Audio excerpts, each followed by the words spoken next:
अस्सलाम वालेकुम नाज़रीन, मोबाइल साहब में आप सभी का खैर मकदम है। मैं हूं आपका मेज़बान सैयद बाकर। आज के इस प्रोग्राम में हम हालात हाज़िरा पर नज़र डालेंगे कि किस तरह की सूरत हाल बनी हुई है, चाहे वो मुल्क की बात हो, चाहे वो बैनुल-अक़वामी सतह पर जो तनाज़े चल रहे हैं, या फिर जिस तरह की जंग चल रही है। क्या सूरत हाल है, क्या मामलात हैं, क्या हालात हैं, इस पर हम एक तो ख़बर होती है और ख़बर के साथ साथ एक उसका पस मंज़र होता है। तो उन पस मंज़रात पर हम नज़र डालेंगे कि माह रमज़ान का जो महीना मुक़द्दस गुज़रा, इस महीने में जो वाक़यात रोनुमा हुए, चाहे वो मुल्क के तनाज़ुर में हो कौमी सतह पर या फिर इसके साथ साथ आलमी सतह पर, जिस तरह से अमेरिका और इजराइल की जानिब से ईरान पर जो जंग मुसल्लत की गई, उसके असरात न सिर्फ खलीज अरब, खलीज फ़ारस, बल्कि हम ये देख रहे हैं कि वस्त एशिया में और बर्र सग़ीर पर भी इसके असरात हो रहे हैं। तो वो असरात क्या हैं, और फिर इसके साथ साथ भारत की हमारी जो खारिजा पॉलिसी रही है, जिसके हवाले से बहुत सारे सवालात खड़े हो रहे हैं इस वक्त कि वाक़तन हमारी जो पॉलिसी है वो किस जहत में किस तरफ जा चुकी है, उस पर भी हम बात करेंगे। चूँकि अभी की अगर हम बात करें तो बैरिस्टर असदुद्दीन ओवैसी ने हैदराबाद के दारुस्सलाम से जो ईद मिलाद प्रोग्राम को मुखातब कर रहे थे, लेकिन उन्होंने वाज़ेह तौर पर सवालात किए हैं, और शायद मतलब बड़े यानी ऐसे सवालात हैं जिसका जवाब शायद सरकार को देना होगा। बैरिस्टर ओवैसी ने ईरान पर मुसल्लत करदा जंग के भारत पर पड़ने वाले बदतरीन असरात का हवाला देते हुए मोदी हुकूमत की खारिजा पॉलिसी को सख्त तनकीद का निशाना बनाया। तारीखी शहर हैदराबाद में मजलिस के सदर दफ्तर दारुस्सलाम में मुनक्कदा ईद मिलाद प्रोग्राम को मुखातब करते हुए बैरिस्टर ओवैसी ने मुल्क में बढ़ते हुए फिरका वाराना वाक़यात, बनारस में गंगा नदी में कश्ती में इफ्तार करने पर इनके खिलाफ, यानी उन नौजवानों के, उन लोगों के खिलाफ मुकदमा करने, इन्हें गिरफ्तार किए जाने पर गहरी तशवीश जाहिर की। उन्होंने मोदी हुकूमत की दाखिला और खारिजा पॉलिसियों को मुल्क के मफादात, मुल्क की यकजहती, मुल्क की सलामती के लिए तबाहकुन करार दिया।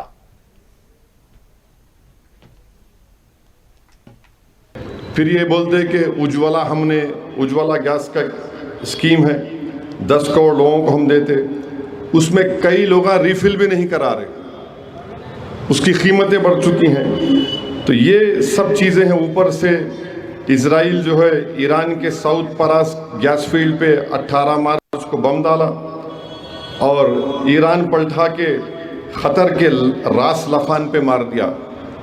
ये समझाने के लिए कह रहा हूँ कि पड़ोसियों की दो बौली है, एक बौली है, एक घर क्या करता हूँ, इस बौली से पानी लेता, उसी बौली से बोलता मेरा है। दूसरा घर क्या बोलता है, मेरी बौली में से पानी लेता हूँ, मगर कनेक्टेड है बौली, समझे। मिसाल के तौर पे इन्हों क्या करे, वो जहन्नम का कुत्ता नेतन्याहू आकर ईरान के जो साउथ परास गैस फील्ड पे बम मार दिया।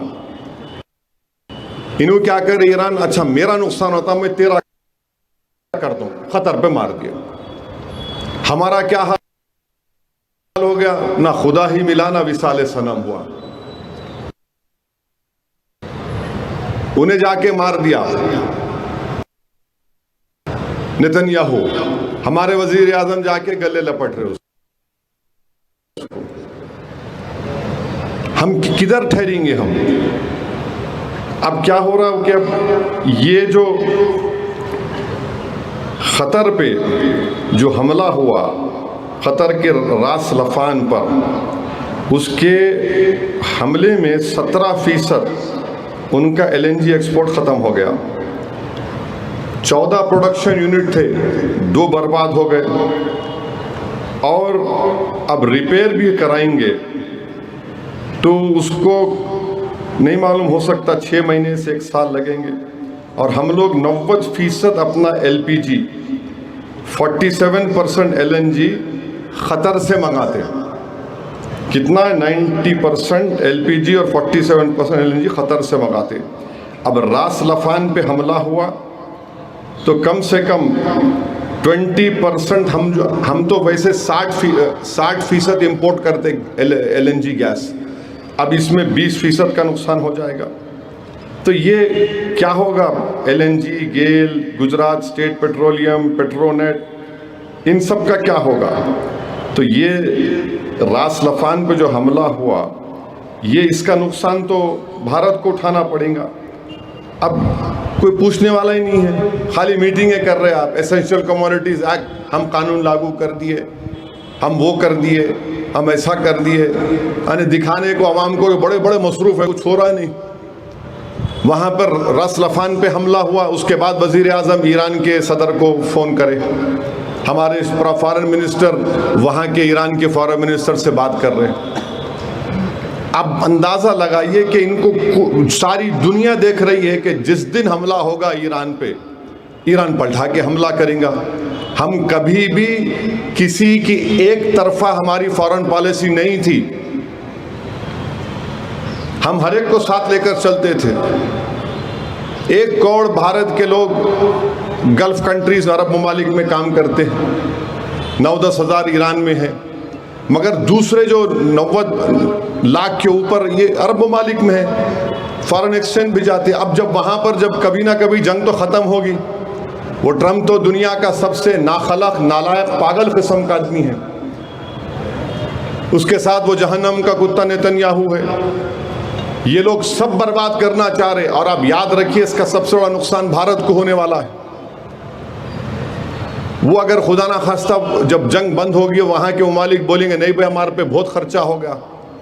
अब बोल रहे कि जो रास लफान पे ख़तर पे जो गैस की फील्ड पर हमला हुआ, उसको बनाने के लिए कम से कम 25 से 30 बिलियन डॉलर लगेंगे। अब बताइए, वो ठीक है वो मुल्क दौलतमंद हो गया, मगर गरीब जो काम कर रहा है उसका क्या होगा? मेरे को 2 दिन पहले एक साहब निज़ामाबाद के व्हाट्सएप पे बात करे, साहब मेरा भाई समंदर में कश्ती में फंसा हुआ है जहाँ पे स्ट्रेट ऑफ हॉर्मुज़ है, उसके साथ 7-8 लोग हैं, साहब पीने को पानी नहीं है। आप कभी सोचे समंदर में पानी नहीं पी सकते आप, खाने को कुछ नहीं है, कश्ती पे फंसे हुए वो लोग। अब उनके रिश्तेदारों का, घर वालों की फिक्र और परेशानी फितरी है वो, मगर हम सोचे नहीं पूरी बात ये। और ये RSS बीजे वाले नहीं हमको सब मालूम, हम तो वो बंद कर देंगे, फुला कर देंगे, ये अरे तुम ये तो दिख रहा था ये होने वाला है।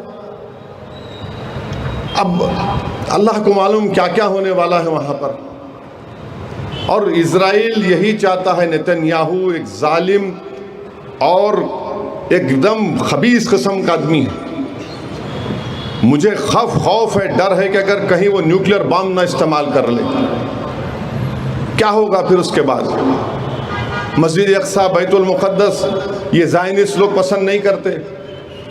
कल 2 दिन पहले न्यूज़ आई कि 100 मीटर के फासले पर मस्जिद अक्सा के एक मिसाइल गिरा, वहाँ पर किसका गिरा अल्लाह को मालूम। तो ये चीज़ें हैं जिस पर हमको और आपको मैं आपकी इत्तला के लिए बता रहा हूँ।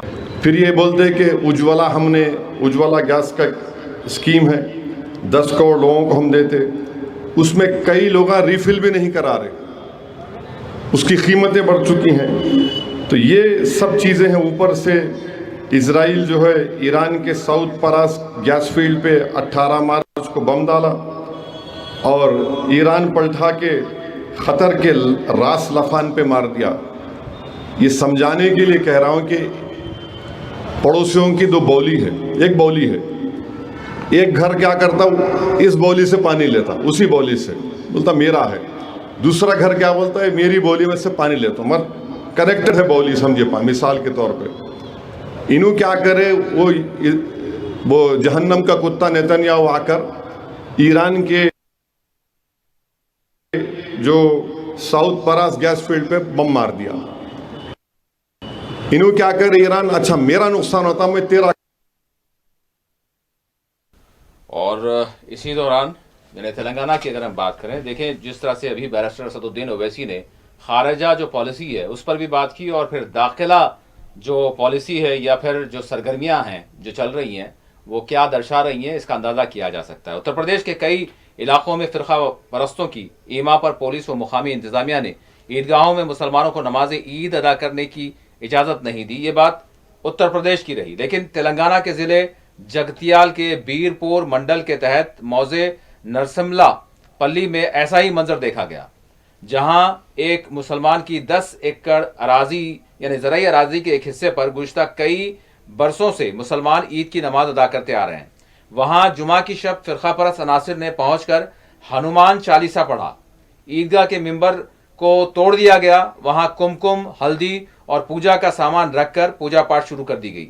हफ्ते की सुबह जब मुसलमान इस मुस्लिम शख्स की ईदगाह के लिए वक्फ करदा अराजी पर ईद की नमाज अदा करने पहुंचे तो वहां मंजर ही कुछ और था। पुलिस ने शरपसंदों के खिलाफ कोई कार्रवाई तो नहीं की, अलबत्ता मुसलमानों को ईद की नमाज पढ़ने की इजाज़त नहीं दी गई और इम्तनाई अहकामात नाफिज कर दिए गए। इस मौजे में मुसलमानों के चंद मकानात बताए गए हैं। ईद के लिए पड़ोसी मुआज़ात से मुसलमानों की कसीर तादाद ईदैन के लिए यहाँ आती है ताकि नमाज अदा की जा सके। मुकामी लोगों ने बताया कि बीरपुर मंडल कांग्रेस पार्टी का सरपंच, नायब सरपंच, वार्ड मेंबर, तेलुगु अखबार का एक मुकामी सहाफ़ी, मंडल परिषद का साबिक रुकन, बीजेपी व दीगर हिंदू तंजीमों के अरकान ने ईद से ऐन कबल एक खानगी अराजी पर पूजा पाठ करते हुए मुकामी पुलिस के साथ मिलकर ईद की नमाज को होने नहीं दिया, अदा करने नहीं दिया गया।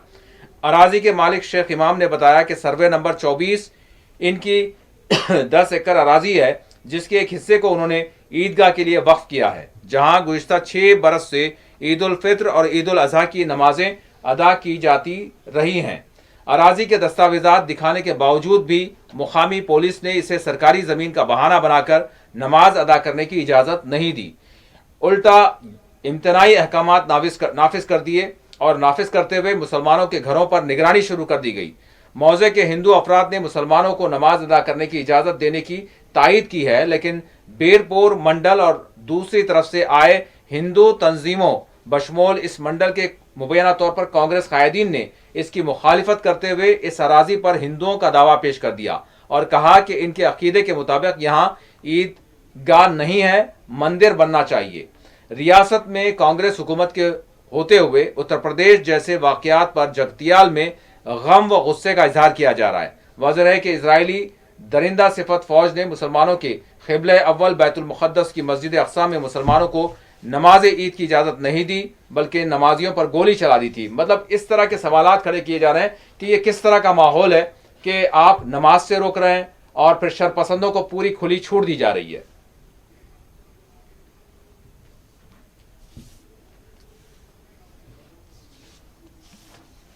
तो नाज़रीन, ये सूरत हाल है। बहरहाल आपने बात को सुना भी और सूरत हाल को देखा भी, और अब हम बात करेंगे मौजूद मेहमान जो इस वक्त मेरे साथ स्टूडियो में मौजूद हैं, डॉक्टर सैयद इस्लामुद्दीन मुजाहिद साहब, सियासी तजियाकार, प्रोफेसर पॉलिटिकल साइंस, कानूनदां और समाजी जहदकार। डॉक्टर साहब अस्सलाम वालेकुम, बहुत बहुत शुक्रिया आपने वक्त दिया। सबसे पहले ईद की आपको मुबारकबाद पेश करूँगा और बहुत शुक्रिया आपने वक्त दिया।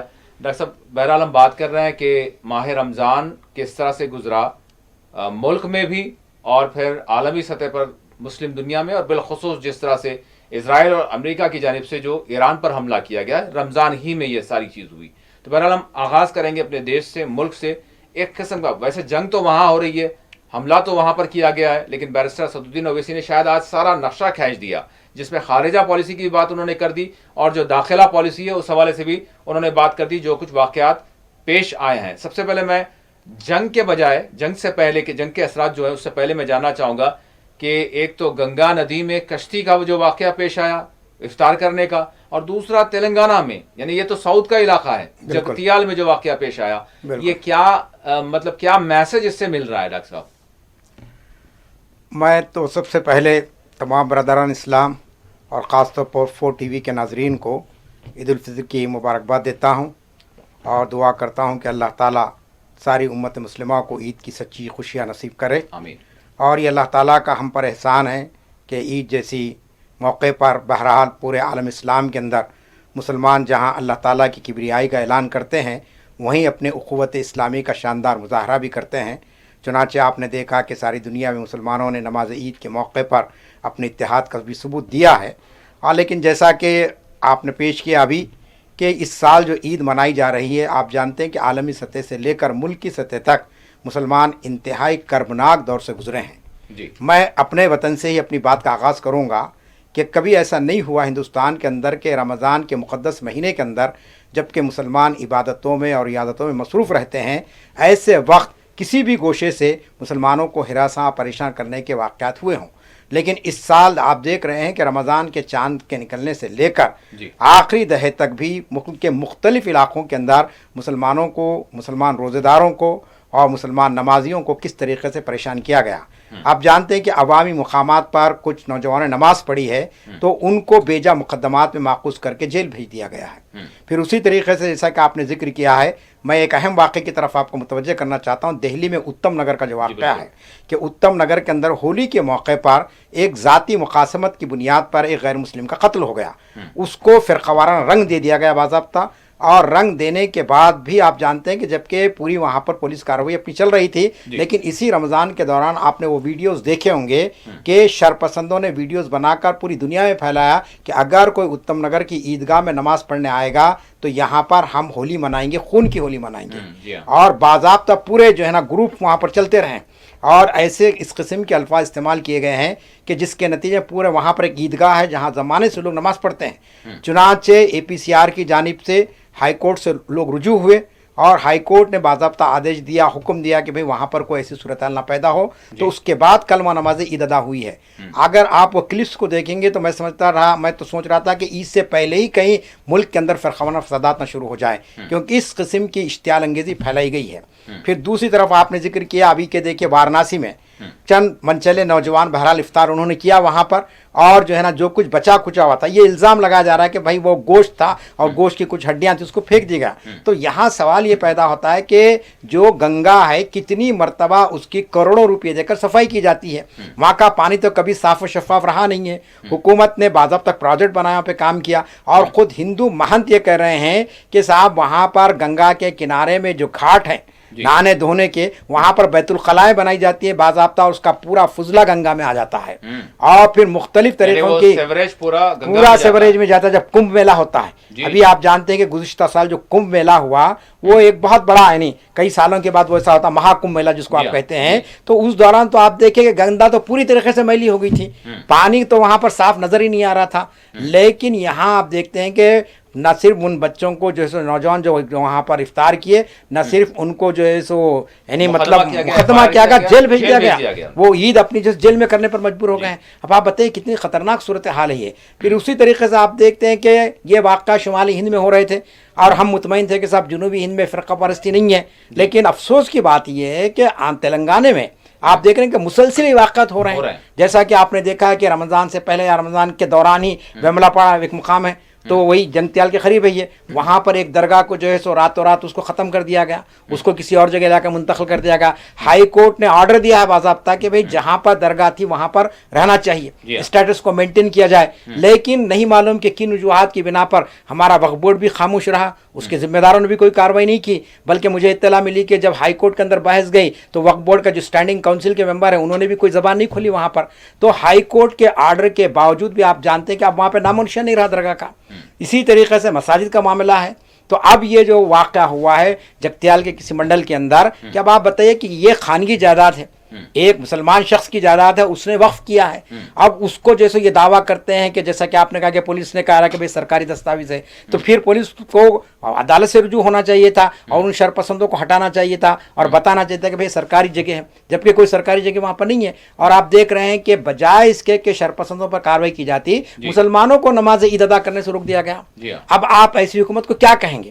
اگر ہم کہیں گے تو لوگ کہتے ہیں کہ صاحب آپ تنقید کر رہے ہیں، لیکن جو لوگ تائید کرتے ہیں حکومت کی تو ان کو یہ سوچنا چاہیے کہ مسلمانوں کی مذہبی آزادی میں اس سے بڑھ کر راس مداخلت کیا ہو سکتی ہے کہ مسلمانوں کو نماز عید ادا کرنے سے روک دیا گیا ہے. تو یہ وہ سوالات ہیں جس پر بڑی سنجیدگی سے ہم کو غور کرنا چاہیے. تو میں سمجھتا ہوں کہ یہ سال جو عید آئی ہے یقیناً عید خوشی کا دن ہے، اور رسول کریم صلی اللہ علیہ وسلم نے فرمایا کہ ہر حال میں مسلمانوں کو عید منانی چاہیے. لیکن جو زخم لگے ہیں مسلمانوں کو رمضان کے دوران میں سمجھتا ہوں کہ اندرون ملک یہ زخم جو ہے نا بڑی آسانی کے ساتھ یعنی اس کو مندمل نہیں کیا سکتا ہے جب تک کہ حکومت کوئی اس معاملے میں کوئی سخت ایکشن نہ لے. اور جہاں تک بین الاقوامی صورتحال ہے وہ آپ کے سامنے ہے، جیسا کہ ابھی ہم نے سنا ہے بیرسٹر اسدالدین اویسی صاحب نے بڑے تفصیل کے ساتھ ایران کے میں جو حملہ ہوا امریکہ کی جانب سے، اسرائیل کی جانب سے، اس کی بریک کے بعد ضرور ایران جنگ کے حوالے سے بات کریں گے، لیکن دیش کے حوالے سے، ملک کے حوالے سے میں تھوڑا سا آپ سے یہ جاننا چاہوں گا کہ یہ جو فرقہ وارانہ، کیونکہ ملک میں 5 ریاستوں میں انتخابات ہونے والے ہیں، بالکل ایک چیز ہے، اس کے ساتھ ساتھ مردم شماری کا معاملہ بھی، اور پھر ساتھ ہی ساتھ SIR کا معاملہ بھی، یہ بھی ایک ساتھ چلنے والا ہے.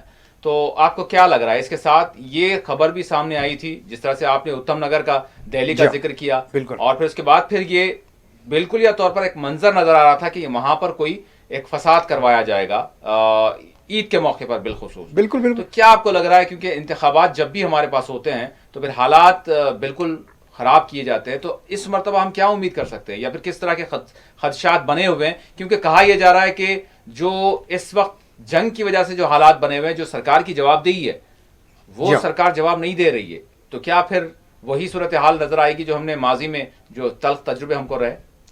دیکھیے، جب بھی الیکشن آیا ہے، آپ 2014 سے لے لیجیے، آپ پہلی مرتبہ بی جے پی کو اقتدار ملا، پھر اس کے بعد 2019 کے الیکشن کو آپ دیکھ لیجئے، حکومت اپنی ناکامیوں کو چھپانے کے لیے کوئی نہ کوئی حساس موضوع کو عوام کے سرمین میں لا دیتی ہے، اور جس کے نتیجے میں عوام یہ سمجھتے ہیں کہ واقعی یہ ایک اہم ترین مسئلہ ہے۔ چنانچہ آپ جانتے ہیں کہ اس وقت جن ریاستوں میں الیکشن ہونے جا رہا ہے ان میں خاص طور پر 2-3 ریاستوں میں بڑی حساس ہے، جس میں آسام ہے، آسام میں بھی الیکشن ہونے والا ہے، اس طریقے بنگال ہے، مغربی بنگال میں الیکشن ہونے والا ہے، تو یہ 2 ریاستوں کے علاوہ ادھر جو ہمارے پاس تمل ناڈو ہے اور کیرلا ہے اور پانڈیچیری ہے۔ تو اب آپ دیکھ رہے ہیں کہ بنگال کے اندر تو پہلے دن سے ایس آئی آر کی مخالفت کی جا رہی تھی وہاں پہ ممتا بنرجی کی جانب سے، اور یہ مخالفت بالکل واضح ثبوتوں کی بنیاد پر ہو رہی ہے۔ اب آپ بتائیے کہ کسی ریاست کے 1.5 کروڑ لوگوں کے نام اگر آپ ووٹر لسٹ میں سے خارج کر دیں گے تو پھر کیسے آپ یہ کہہ سکتے ہیں کہ صاحب یہ جو صحیح کام ہوا ہے ایس آئی آر کا؟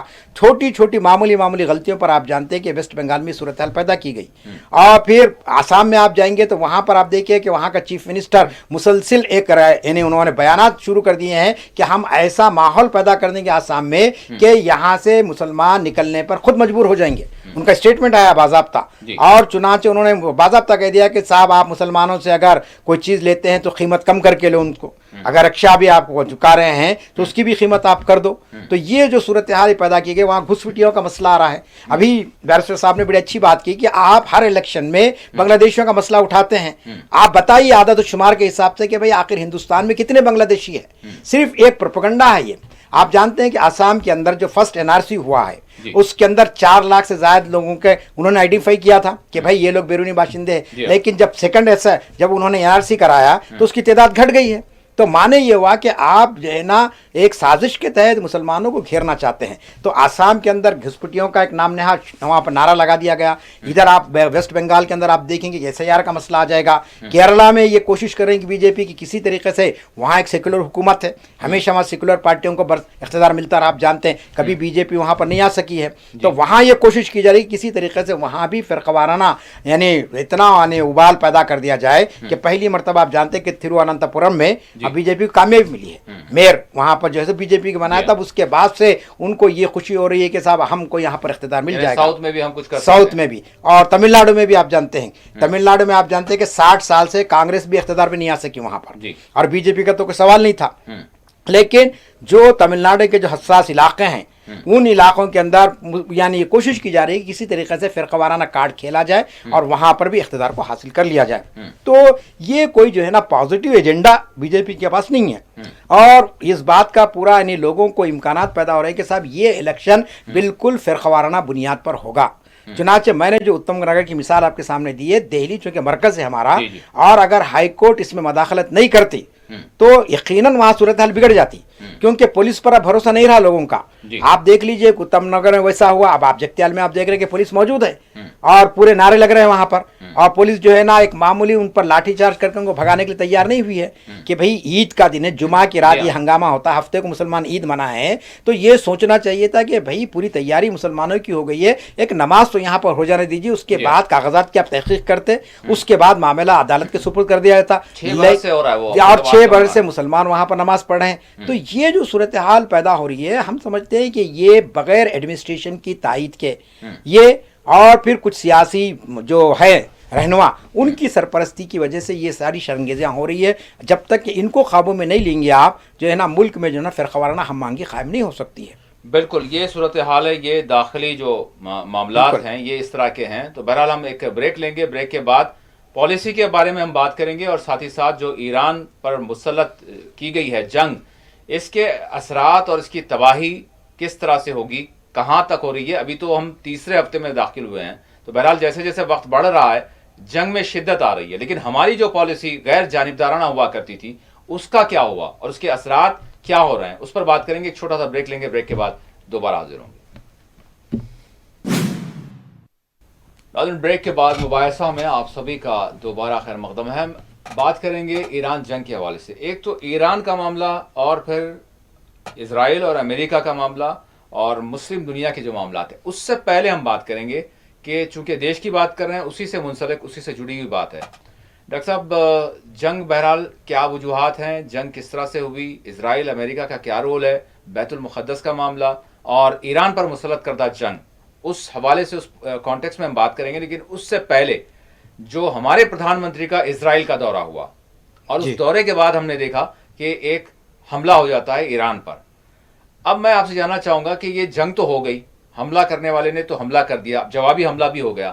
اب اس کے جو اثرات اس وقت ہو رہے ہیں، پردھان منتری کی یہ جو آپ تصاویر دیکھ رہے ہیں، یہ اس تناظر میں ہے کہ جو گیس کا معاملہ ہے، پیٹرولیم کا معاملہ، ایندھن کا معاملہ جنگ کی وجہ سے جو متاثر ہے، تو اس کے لیے چیلنجنگ جو صورتحال بڑھ رہی ہے، اس کے لیے کیا کیا جائے. تو پردھان منتری نے اس کی سربراہی کی، ابھی کی بات ہے یہ. تو یعنی مسئلہ پیدا ہو گیا ہے، لوگوں سے کہا جا رہا ہے کہ کوئی ایسی قلت نہیں ہے. لیکن یہ آپ بتائیں کہ کیا کچھ معاملہ رہا جس میں ہم نے ایک تائید کسی کو فراہم کر دی اور کسی کو ہم نے اپنے سے دور کر دیا. اس کے حوالے سے جاننا چاہوں گا، اور اس کے نقصانات ہم کو کیا واقعی ہو رہے ہیں یا ایسی کوئی بات نہیں ہے. پردھان منتری جو مطلب جس طرح سے حکومت کی جانب سے جو کچھ تسلی دی جا رہی ہے. جی دیکھیے، سب سے پہلی بات تو یہ ہے کہ ایک بحیثیت سیاست کے طالب علم کو میں آپ کو بتانا چاہتا ہوں کہ گزشتہ 75 سال میں جو ہماری خارجہ پالیسی رہی ہے اور اب جو ایک دم اس میں جو یو ٹرن آیا ہے، میں سمجھتا ہوں کہ اس سے پہلے کبھی ایسا ہم نے نہیں دیکھا ہے. کیونکہ ہمیشہ ہمارا جو دیرینہ تعلق رہا ہے، یہ سال 2 سال 100 سال 200 سال نہیں بلکہ صدیوں پرانا، صدیوں قدیم ہمارا ایران سے تعلقات رہے ہیں.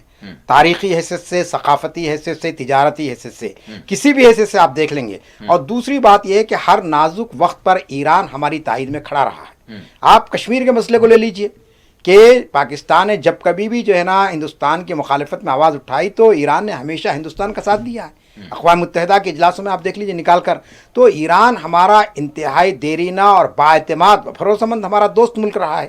اور پھر ہمارے جو ابتدائی تعلقات رہے، آپ جانتے ہیں کہ جتنا آپ کو گیس آتی ہے، جتنا آپ کو پیٹرول آتا ہے، یہ ساری چیزیں آپ کو ایران سے آتی ہیں. اب دریا ہرمز کو جو انہوں نے بند کر دیا، بتائیے اس کے سوا اور کوئی راستہ تو آپ کے پاس ہے ہی نہیں. اب آپ منت سماجت کیے ہمارے وزیر خارجہ، بات چیت ہوئی ان کی وہاں کے ذمہ داروں سے، تو اس کے بعد انہوں نے 2 جہازوں کو آنے کی اجازت دے دی ہے. تو لیکن یہ سوال یہاں پر یہ ہے کہ جبکہ ایران پر ہم سب جانتے ہیں کہ جنگ مسلط کر دی گئی ہے.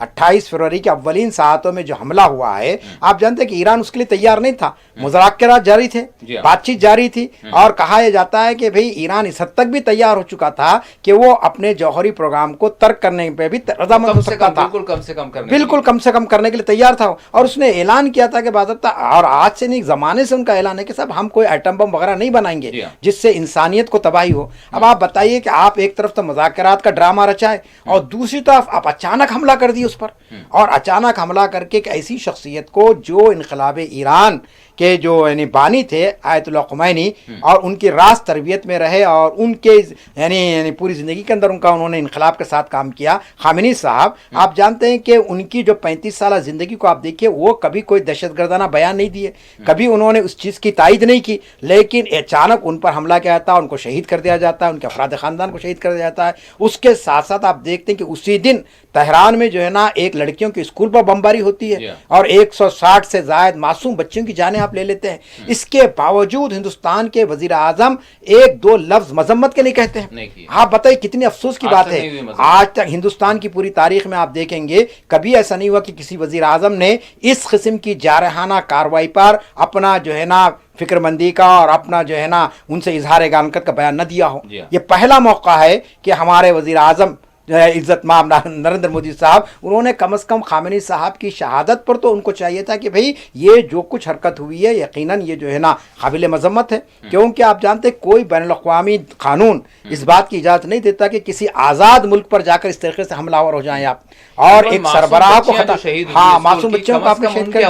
ان کے حوالے سے تو آپ کر گیس فیلڈ پر حملے کے حوالے سے تشویش کا اظہار کر رہے ہیں، مذمت کر رہے ہیں، لیکن ان بچیوں کی جو यानी जो शहादत हुई है बिल्कुल कम से कम उस पर यानी गिरे हुए अंदाज में जो है बिल्कुल निचली सतह पर रह कर भी आप जब अखलाकी तौर पर कम से कम जो है मजम्मत अब करते सब तरफ से जब मजम्मत हुई, हाँ, जब बहुत सारे लोगों ने जब तनकीद की तो उसके 2-3 दिन के बाद उन्होंने अपने जो है ना सेक्रेटरी को भेजा है हर जाके, और उन्होंने जाकर हाँ उसके बाद सिफारिश सतह पर बात, लेकिन वजीर आजम का आज तक बयान नहीं आया है। अब आप बताइए कितनी यानी आप जो है ना आज के दौर की असरी सियासत में आखिर हिंदुस्तान को आप कहाँ ले जाना चाहते हैं? मैं तो समझ रहा हूँ कि ये जंग के बाद हिंदुस्तान एका और तनहा हो जाएगा। डॉक्टर साहब शायद सोचा ये गया था, शायद डोनाल्ड ट्रंप ने दुनिया को ये बावर करवा दिया था, शायद उसमें हम भी कहीं ना कहीं हैं और बड़े अहम हमारा रोल है, तो ये बावर करवा दिया था कि भाई ईरान क्या है, ईरान को तो जो है हम तहदीदात से पहले ही वो जूझ रहा है, 2-4 रोज में हम उसका जो है मामला साफ कर देंगे, उसकी मेन जो क़यादत है उसको हम खत्म कर देंगे और उसके बाद दूसरी रेजिम हम जिसको चाहते हैं उसको ला देंगे,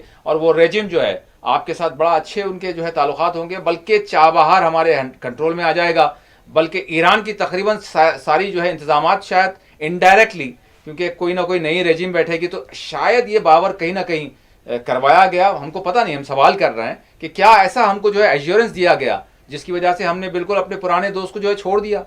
सवाल यहाँ पर ये है डॉक्टर साहब कि क्या अब जो है यानी 23 दिन हो गए हैं, जंग खत्म नहीं हुई बल्कि मजीद शिद्दत अख्तियार कर रही है, अब हमारा जो नुकसान होगा वो क्या है?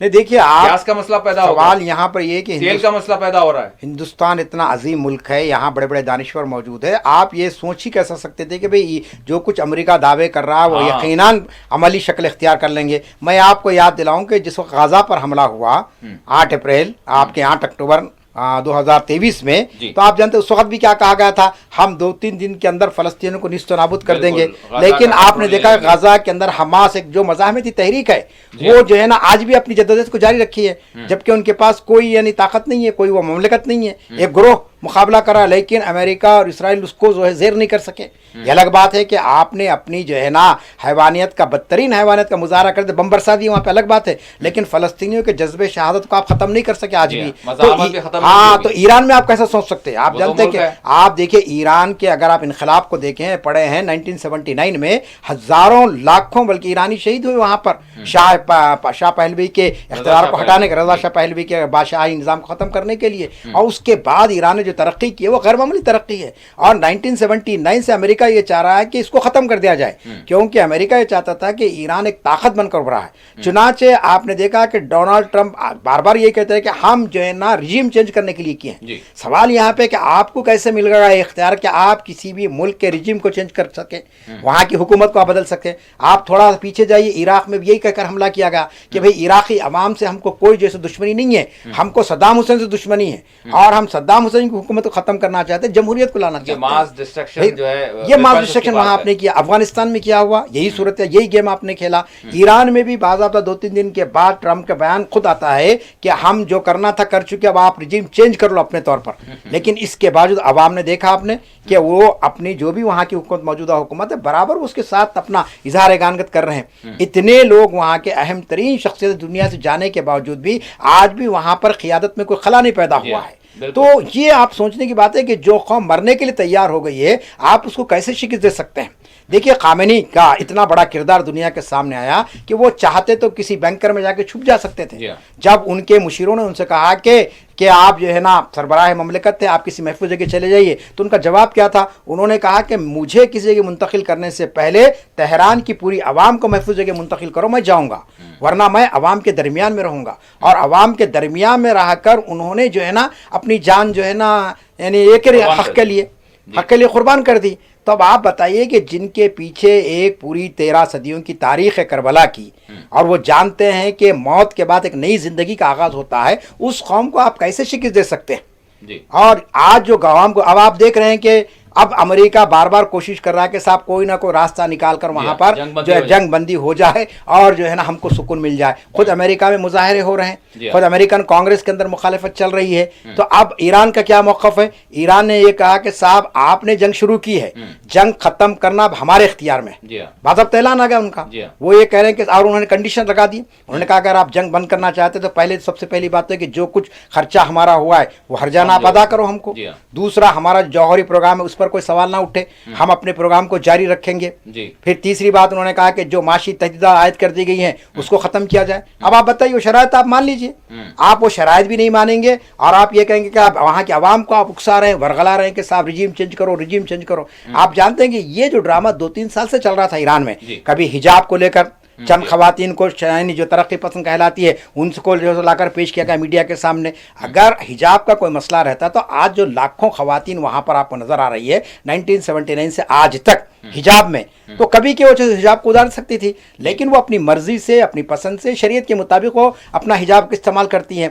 आपको क्या इख्तियार पहुंचता है कि आप इस किस्म के वहाँ पे मदाखलत करें? खवातीन के हुकूक की बात करने वाले मासूम बच्चियों को किस तरह से उन्होंने गाजा में जो है शहीद किया है, आम औरतों को जो है किस तरह से उन्होंने जो है बमबारी करते हुए खत्म किया है, मतलब इनका खुद का दावा खुद खोखला है। मेरा कहना यह है कि ये डोनाल्ड ट्रंप की जुनूनियत और उधर नेतन्याहू का मकसद, नेतन्याहू जैसा कि बैरिस्टर ने कहा कि नेतन्याहू भी चाहता है कि पूरी दुनिया जंग के लपेट में आ जाए, और वो जो बहकारा है डोनाल्ड ट्रंप को, और उसके नतीजे में ये सूरत हाल पैदा हो गई है। अब लाजमी चीज़ है कि अगर ये जंग मशरिक़ वुस्ता से निकल कर अगर दुनिया के दीगर इलाकों में फैल जाएगी तो उसका कितना ख़तरनाक असर पड़ेगा।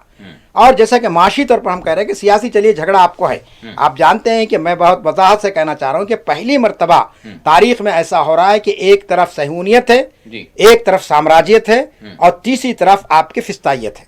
ये तीनों का मुसल्लस बना है, ये ट्रायंगलर है। हाँ, ये ट्रायंगलर है। इसको समझने की जरूरत है, खासतौर पर मुसलमानों का अहल इल्म तबका ये समझे कि साहब ये जंग कोई हथियारों की जंग नहीं है, ये जंग नजरिए की जंग है। एक नजरिए को शिकस्त देना है, और वो नजरिया इस्लाम का नजरिया। आप जानते हैं कि साम्राज्य निज़ाम जिसकी क़यादत अमेरिका और डोनाल्ड ट्रंप कर रहा है, दूसरी तरफ सहूनियत है। आप जानते हैं कि सहूनियत हमेशा इस्लाम की, नेतन्याहू उसका एक बहुत बड़ा वो बने वाला लीडर, उसके पीछे पूरी ताकत है, और सहूनियत की जो ताकत है हमारे पास की है। और ये तीनों ताकतों के लिए ये पूरा एक मुसल्लस है। ये कल तक जो है ना दूसरों को कहते थे ये एक्सिस ऑफ इविल है, आज हम ये कह रहे हैं कि ये एक्सिस ऑफ इविल है, ये असल महवर है बुराई का। ये तीनों ताकतें ये चाहती हैं कि किसी तरीके से दुनिया पर अपना कंट्रोल कायम किया जाए, और उसके लिए सबसे पहले मुस्लिम दुनिया को निशाना बनाया जाए।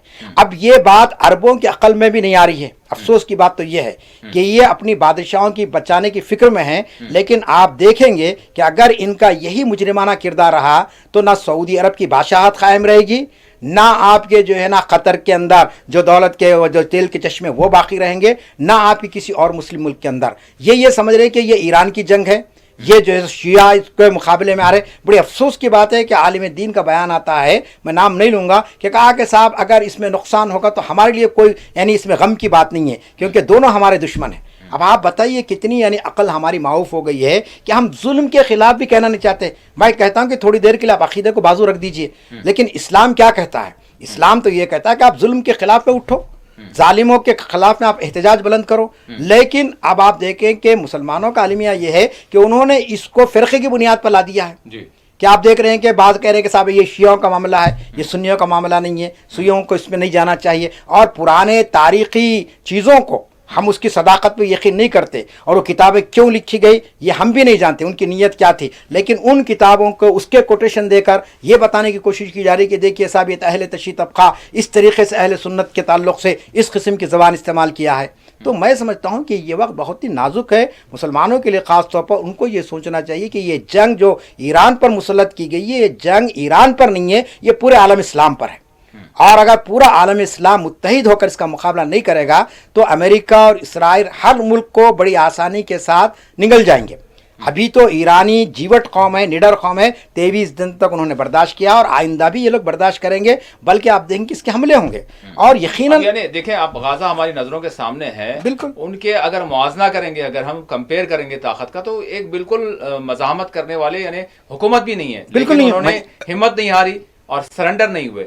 तो ठीक है, ईरान की भी अगर हम बात करें तो अगर देखें तो एक 5% एक तरफ, और यानी 95% अगर हम देखेंगे सारा मगरिब एक तरफ है, सिर्फ जो है इजराइल नहीं है बल्कि अमेरिका है, यूरोप है, सबका, बरतानिया भी मैदान में आ चुका है। बिल्कुल, तो बिल्कुल मुकाबले का मुआवजा करें तो बिल्कुल थोड़ा सा है। अगर ये किसी तरह से ज़ाहिरी तौर पर हमला करते हैं और ईरान को जो है तहस नहस कर देते हैं अगर, तो इससे वाकई डॉक्टर साहब सवाल यहाँ पर यह उठता है कि इजराइल के जो अज़ाइम हैं, इजराइल के जो नापाक अज़ाइम है, उससे क्या मतलब ये जो मुसलमानों की आपसी जो इंतशार है या फिर जिस तरह की बातें की जा रही है, ये फ़ायदा पहुंचाएगी अगर ईरान जो है शिकस्त से दो चार होगा तो? ज़ाहिरी नहीं, नाकाम अगर खुदा ना खास्ता अगर ईरान सरेंडर हो जाता है, हथियार डाल Surrender नहीं, देता या है, फिर खत्म भी हो जाता है, खत्म भी हो जाता है, तो फिर मैंने अभी अपने गुफ्तगू में बताया जाहिर आपको तौर कि कोई मुस्लिम मुल्क बाकी नहीं रहेगा। जी। कोई मुस्लिम मुल्क को जो है ना, आप ये तसव्वुर नहीं कर सकते कि उनकी खुद मुख्तारी, उनकी आज़ादी बाकी रहेगी। हाँ, ये गुलाम बनकर रहेंगे, अलग बात है। पूरी अमेरिकन पॉलिसी वहाँ पर चलेगी, पूरे उनके वसाइल पर अमेरिका का कब्जा हो जाएगा, इसराइल का कब्जा हो जाएगा। अब आप देखिए कि नेतन्याहू का या फिर सहूनी तहरीक का मकसद क्या है कि ग्रेटर इसराइल कायम करना। वो ग्रेटर इसराइल के ख्वाब में ही तो ये लोग आगे बढ़ रहे हैं। इनका मकसद किसी भी तरीके से ये है कि कोई भी जो ताकत उठती है उसको ख़त्म कर दिया जाए। अब आप देखेंगे 1979 से ईरान डटा हुआ है, चाहे फ़लस्तीन के मामले में हो या दीगर मामलात में हो। अब आपको उसको ये मालूम था कि भाई ये ताकत को अगर हम ख़त्म कर देंगे तो फिर कोई फ़लस्तीनियों की तायद में भी कोई आवाज़ नहीं उठेगी, उनकी मदद के लिए भी कोई नहीं आएगा, और फिर जो बातें हो रही है आलम इस्लाम पर, मुसलमानों के ताला, उस पर कोई गुफ्तगू करने वाला नहीं होगा। इसीलिए ईरान को टारगेट किया गया है। अब आप बताइए कि माशी तहदीदात वहाँ पे आई कर दी गई, इकोनॉमिक सैंक्शंस लगाए गए, इसके बावजूद ईरान ने अपने आप को दिफाई हैसियत से मजबूत किया। उसका सबूत आप देख रहे हैं 23 साल से। अब ये लोग ये कह रहे हैं कि साहब ये जो है ना, ईरान को नहीं चाहिए था कि वो खतर पर हमला कर दे। वो कुवैत पे यानी हमला करा है, सऊदी अरब के कुछ इलाकों में। तो अच्छा, सवाल वहाँ पर आम लोगों पर नहीं हाँ। है, ना कोई सिटी पर है, ना कोई आबादी पर है, नहीं, बल्कि अमेरिकी जो अड्डे हैं अड्डे वहाँ पर हमले हो हैं। रहे हैं। बस देखिए, कोई अगर मेरे घर में कोई चोर आ गया है जी। और अगर कोई जो है ना पकड़कर चोर को दे रहा है, तो अब कोई अगर क्या कह रहा है मेरे घर पे हमला होगा, तो कोई बात है ये आपकी। आपको समझना चाहिए कि भाई लाजमी चीज़ है कि आप जो अमेरिकन अड्डे जो बेस बना कर रखे हैं और वो बेस अमेरिका इस्तेमाल कर रहा है ईरान के खिलाफ में, तो लाजमी चीज़ है कि ईरान अपने बचाव के लिए उन जगहों पर तो हमला करेगा जहां से उस पर मिसाइल बरसाए जा रहे हैं। इस बात को समझने की जरूरत है। वो जैसे कोई शहरी इलाके पे हमला नहीं किया, उसने कोई जैसे मासूम बच्चों की जानें नहीं ली है, वो उन इलाकों पर खवायानी हमले कर रहा है जो उसके बेसिस है, अमेरिका के बेसिस हैं। अच्छा, यहाँ पर इनकी मक्कारी और यारी देखें, मतलब ये जो ताकती ताकतें हैं, जी। ये जा रहा है मिसाइल या फिर ड्रोन, वो जो अमेरिकी अड्डा है वहां पर, बिल्कुल, तो बिल्कुल। आप वहां पर उसको इंटरसेप्ट करें, आप कर रहे हैं बिल्कुल दरमियान में, बिल्कुल जहां आबादी है वहां पर, और वो वहां से उसका मलबा गिरता है, तो फिर उसको बना दिया जाता है कि भाई ईरान का हमला हुआ, यहाँ पर हुआ, यहाँ पर जो ये आग लग गई वगैरह वगैरह।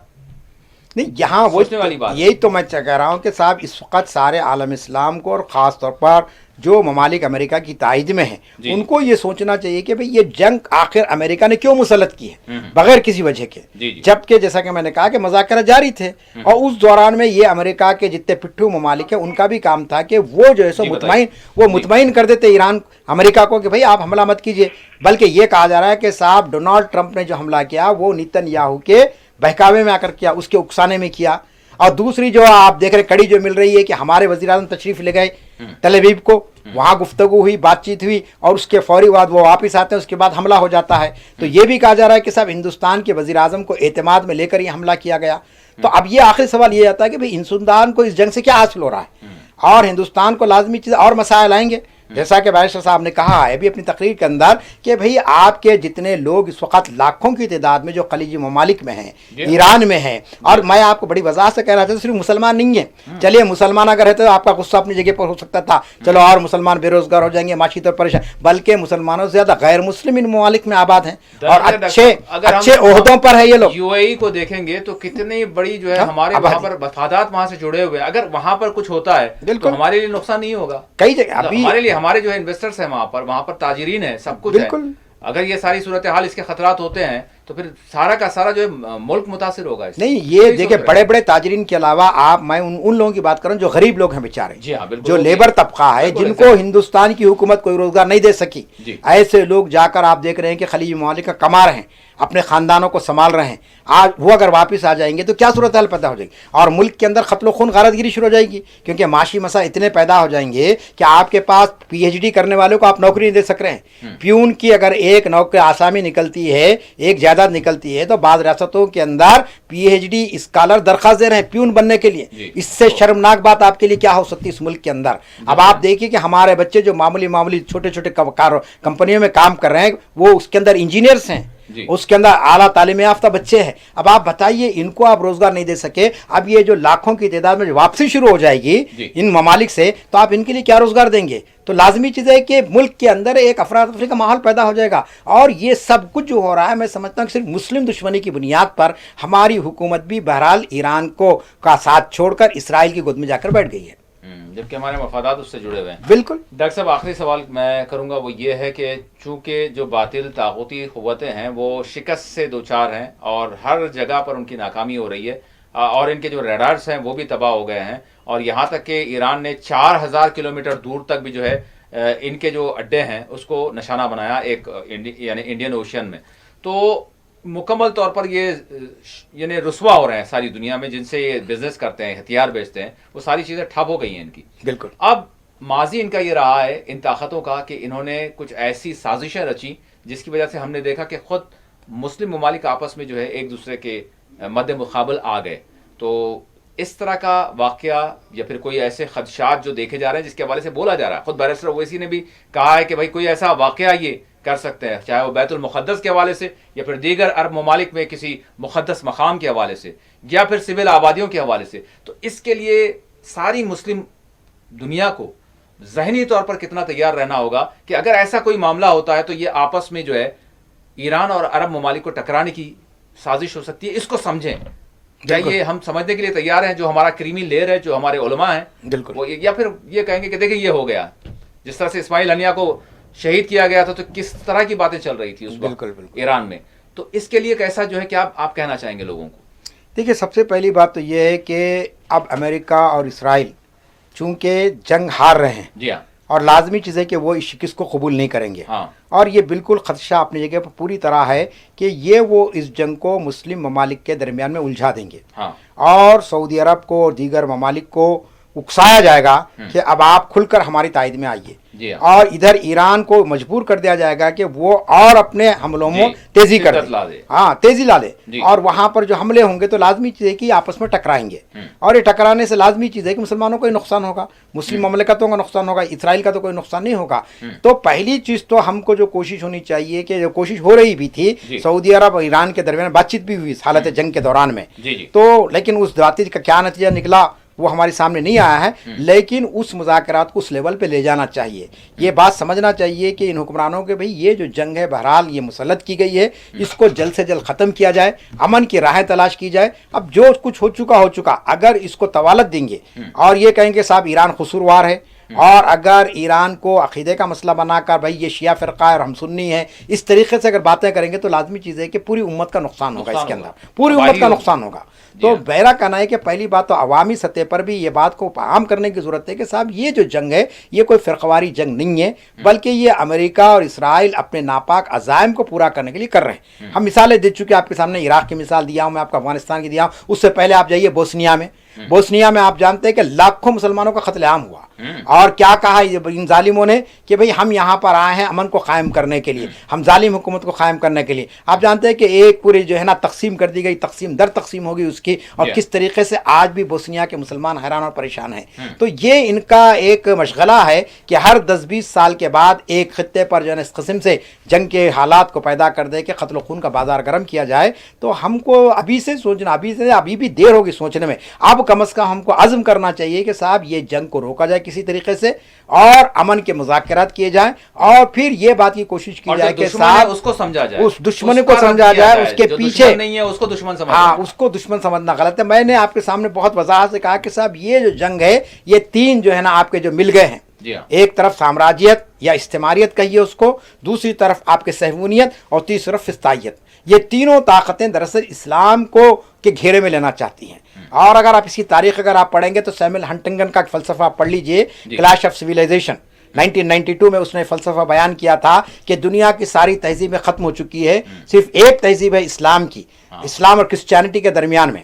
اب وہ کرسچینٹی بازو چلے گئی, یہاں پر آپ جانتے ہیں کہ صہیونیت آ گئی ہے. تو یہ چاہ رہے کہ اسلام کو اس طریقے سے کیا جائے. تو میں بار بار آپ سے یہی کہنا چاہتا ہوں کہ یہ ایک نظریاتی جنگ ہے, یہ ایک نظریے کو عام کرنے کی جنگ ہے, کیونکہ اسرائیل کو اپنی اتنی زمین پر اس کو اب جو ہے نا اس کا ختم نہیں ہو رہی, اس کی خواہش ختم نہیں ہو رہی ہے. وہ چاہتا ہے کہ زیادہ سے زیادہ علاقے کو اپنے زیر اثر لایا جائے, اور امریکہ بہرحال اس کو ایک پالتو کتا بنا کر رکھا ہے اور اس کو جہاں چاہے استعمال کر رہا ہے. بالکل, بہت بہت شکریہ ڈاکٹر صاحب, آپ نے وقت دیا. بہرحال ناظرین, ضرورت اس بات کی ہے کہ اتحاد کو جو ہے قائم کیا جائے. انتشار اب تک بہت ہو چکا, اور انتشار کی وجہ سے مسلم دنیا کو بڑی تباہی کا سامنا رہا ہے. اب بھی اگر وہی روش رہے گی تو پھر بروز محشر شاید ہم کو جواب دینا پڑے گا, مزید جو بھی آگے نقصانات ہوں گے. اسی کے ساتھ خصوصی پروگرام مباحثہ اپنے اختتام کو پہنچتا ہے۔ اللہ حافظ۔